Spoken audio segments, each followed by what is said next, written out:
하나님의 크신 은총과 평강이 오늘도 여러분의 삶의 자리마다 충만히 임하시기를 기원합니다. 기도하겠습니다.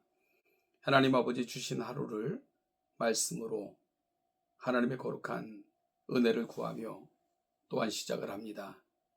그 하나님의 거룩한 말씀으로 채워주시고 그 은혜로 우리를 인도하사 주의 충만하심 앞에 이르도록 함께 하옵소서.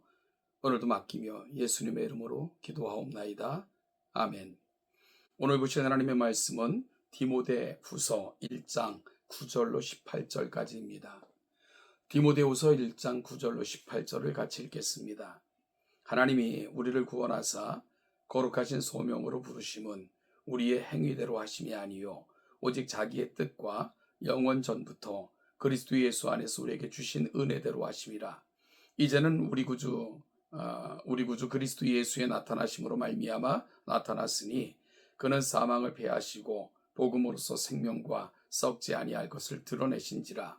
내가 이 복음을 위하여 선포자와 사도와 교사로 세우심을 입었노라. 이로 말미암아 내가 또 이 고난을 받되 부끄러워하지 아니함은 내가 믿는 자를 내가 알고 또한 내가 의탁한 것을 그날까지 그가 능히 지키실 줄을 확신함이라. 너는 그리스도 예수 안에 있는 믿음과 사랑으로서 내게 들은 바 바른 말을 본받아 지키고 우리 안에 거하시는 성령으로 말미암아 내게 부탁한 아름다운 것을 지키라. 아시아에 있는 모든 사람이 나를 버린 이 일을 내가 아나니 그 중에는 부겔로와 허모게네도 있느니라. 원하건대 주께서 오네시보루의 집에 긍휼을 베푸시옵소서. 그가 나를 자주 격려해주고 내가 사슬에 매인 것을 부끄러워하지 아니하고 로마에 있을 때에 나를 부지런히 찾아와 만났습니다. 원하건대 주께서 그로 하여금 그날의 주의 긍휼을 입게 하여 주옵소서. 또 그가 에베소에서 많이 봉사한 것을 네가 잘 아느니라. 아멘. 앞선 본문인 8절에서 복음과 함께 고난을 받으라고 권면한 바울은 오늘 본문에서 특별히 디모데가 전할 복음의 내용이 무엇인가를 설명합니다.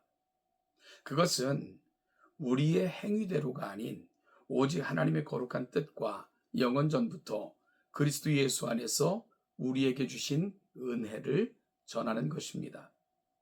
그리스도께서는 그 하나님의 영원하신 약속을 조차 이 땅에 오셔서 사망을 패하시고 복음으로써 생명과 썩지 아니할 것을 드러내셨습니다. 이것이 바로 복음의 핵심입니다. 바울은 자신과 디모데가 바로 이 일을 위해 구원받았을 뿐만 아니라 거룩하신 소명으로 부르심을 받았다고 고백합니다. 사도 바울은 이 일을 위해 자신은 선포자와 사도와 교사로 세우심을 받았다고 또한 말합니다. 바울은 이 놀라운 구원의 은혜를 받고 사명자로 부르심을 받은 순간부터 세상에서 가장 귀한 이 복음을 위한 일에 모든 사명이 맞추어져 있었음을 고백하고 있는 것입니다. 그에게 있어 이보다 귀한 것은 없었고요. 이 일보다 소중한 것은 없었기에 이 일을 위해 헌신하기로 결심했던 것입니다. 그래서 그의 고백은 12절로 이어집니다. 이로 말미암아 내가 또 이 고난을 받되 부끄러워하지 아니한다라고 말합니다.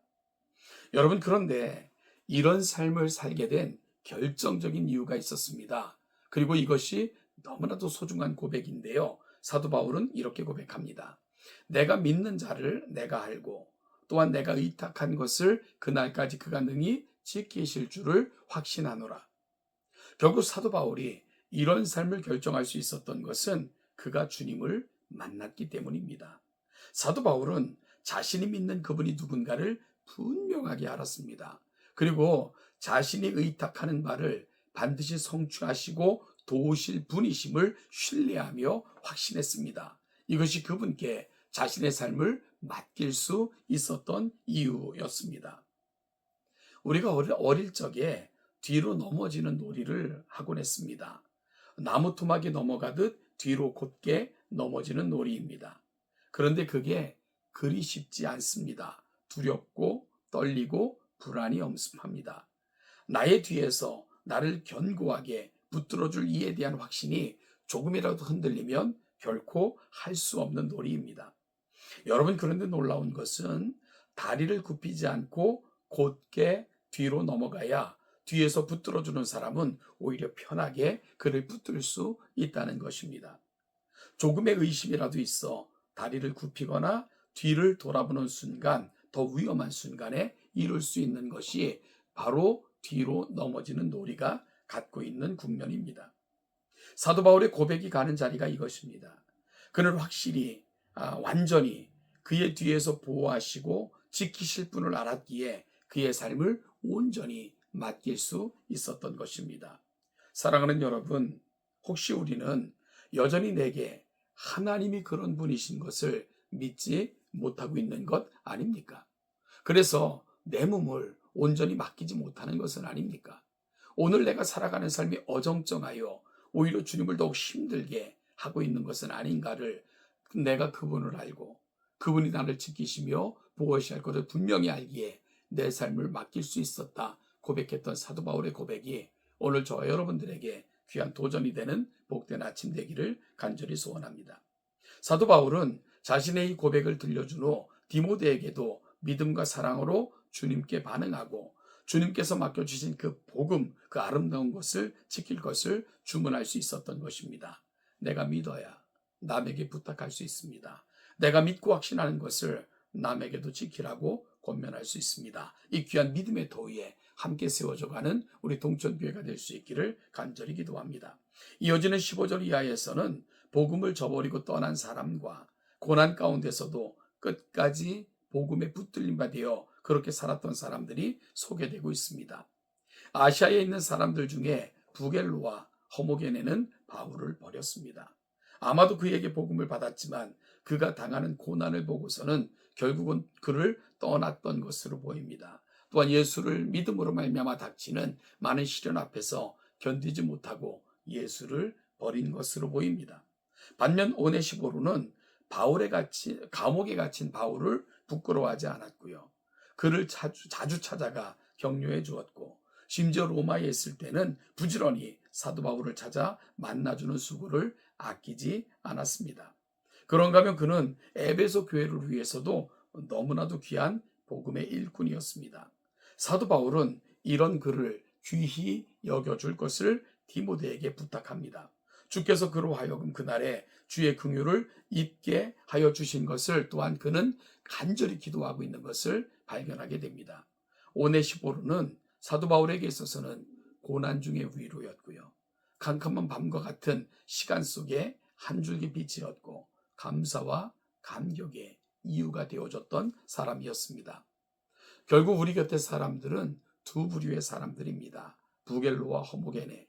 이들은 필요하면 곁에 있다가도 자신과 생각이 다르고 이익에 위배되면 언제든지 떠났던 사람들입니다.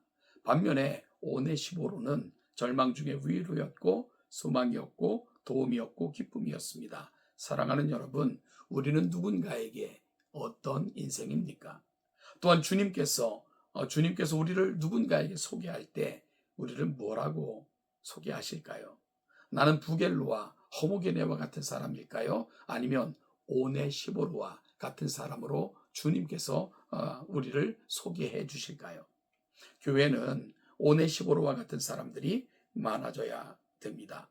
바로 내가 누군가에게 그리고 주님께 어떤 인생으로 평가되고 있는가 다시 한번 기억해 보면서 하나님, 오늘 이 시대 내가 오네시보로가 되게 하여 주옵소서. 사람들에게도 주님께서도 그렇게 평가받는 인생 되어 사랑하는 공동체를 든든하게 세워가고 무엇보다도 주님을 기쁘시게 하는 그런 인생 되게 하옵소서. 간절히 소망하며 기도하는 복된 이 아침 되시기를 주님의 이름으로 축복합니다.